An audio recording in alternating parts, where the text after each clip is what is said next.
Hey folks, Keith with 93 Lumber, coming back at you with beer and Matt from Massive Beers. That'd be me. If you haven't checked out his channel, you should. It's just They already do. You don't have to tell them. Because if they don't subscribe, they hate me. So it is what it is. What are we drinking? We're drinking Notch. Why? Because I went there last weekend and I brought this back. And this is their tenor. This is a Czech pale lager. And it is 10 degree Plato.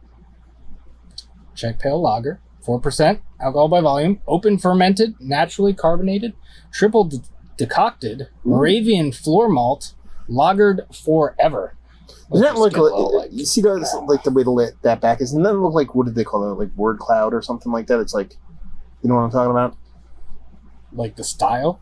No, yeah, kind of like the way it's done. You know, like a word cloud is like when people look up analytics. Like the bigger the word, the more that someone talks about it. That's kind of what it reminds me of. I don't know. Dirty glass, and then that we just drank a lager out of mine. Yeah. Yours too. So deal with it.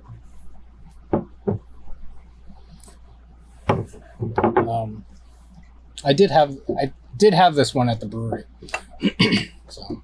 Full disclosure. You got a date on this sucker. Well, let's see, that's interesting. Because if you look, they actually put a 4-month Best Buy is what they're going by, which is kind of like, it's kind of interesting that they do a 4-month Best Buy. So it was canned earlier this month. And it says, lager is life. Yeah, it was barley wine, but it is lager now, I guess. So we'll see what's what. Yeah. I'm kind of interested about it because Keith actually gave me one of these, and I looked at it real quick, and I said, okay, Czech pale lager. I didn't know it was like an open firm triple decocted. I didn't look at the back, so I'm kind of pumped about that because that was one of our favorite beers last year was the open ferment, the cool shit lager from OEC. Oh, yeah. So, pumped. Yeah. That's yellow. Yellow fizzy beer is what that is. A little bit hazier than the typical yellow fizzy beer. Under a finger ahead. Yeah. For mine. Looks pretty. Slightly hazier. Yeah, it's a subtle haze to it. Yeah, looks like a pale ale, looks like a farmhouse ale, looks like a unfiltered lager, looks like a billion different things. Let's see what it smells like. Okay.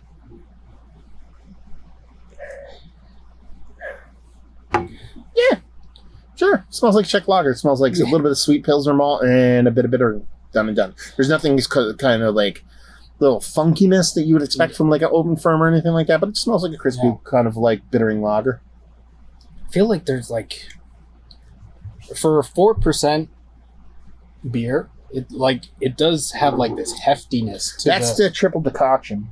Is it? Probably a little bit more density. There's probably the slightest little bit of like a subtle like sulfury thing in there. Oh yeah. Nothing big, but I don't mind it. I can live with it. It might even be skunkiness, which doesn't make sense because it's in a can, but yeah, it smells like a crispy chugger. So let's chug crispy. Cheers.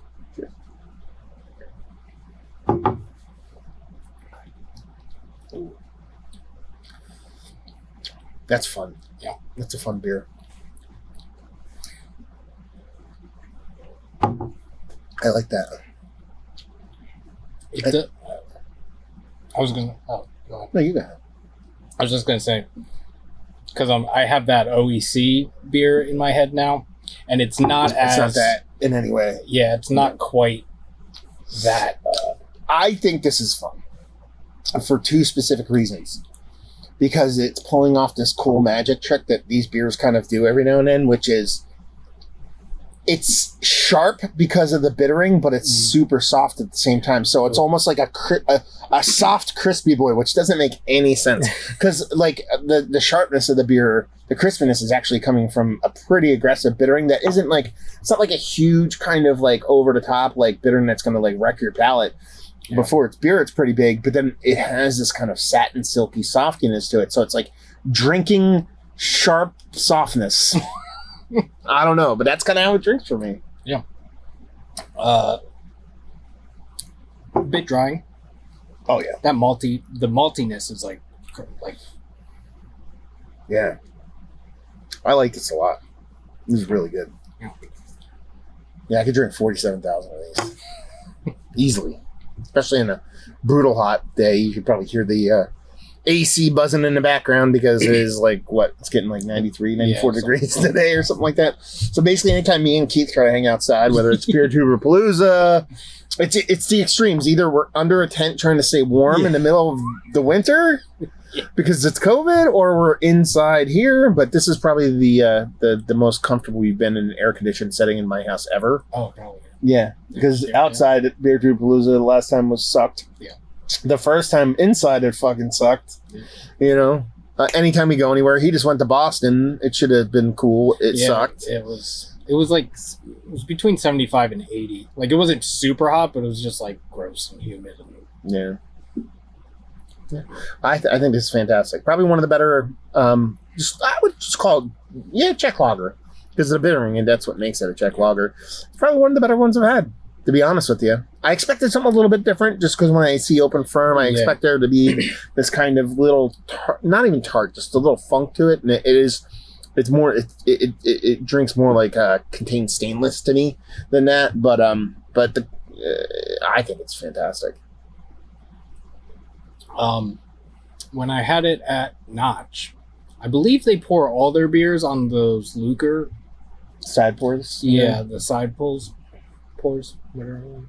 I was also not feeling well when I had it, so I feel like I'm remembering it a little bit differently. But on a side pull, it's going to be different. Yeah. You know what I mean? It's probably going to be a little bit denser, a little bit fuller. Well, I'm saying a combination of those two things. I'm remembering it a little bit differently, but there you go. This is it's so weird because it's like super light, but it also has like that maltiness that makes me feel like it's like 6%. Yeah, no, totally. And that's just that's your triple decoction.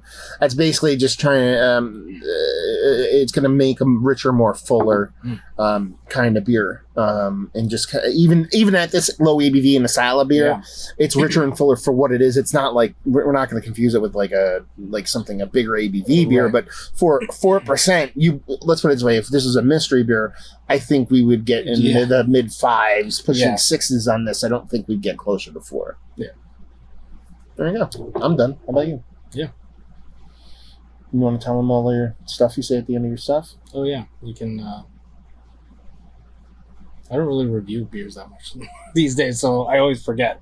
What do I say? I don't remember. So, yeah. Thanks for... I'm completely drawing a blank. San Dimas High School football rules. Usually when I review beers at home, I take like an hour to like mentally prepare. Yeah, Keith's like texts me. He's like, "You want to check beers?" I'm like, "You want to come lay some drywall and then check beers?" Guess what? We haven't done any drywall. Yeah. But yeah, check them out. 93 Lumber. Yeah, that's 93 spelled out. You got to get checking them on the Instagrams, OnlyFans, Friendster, ICQ, IRC. All those things. I don't even know. Carrier Pigeon. You know, you can find about me. Just type in beer review and Google. I'll probably be the first thing that pops up. No, I won't be, but I should be. Yeah. Go drink some much. Yeah. There you go. Cheers. Cheers.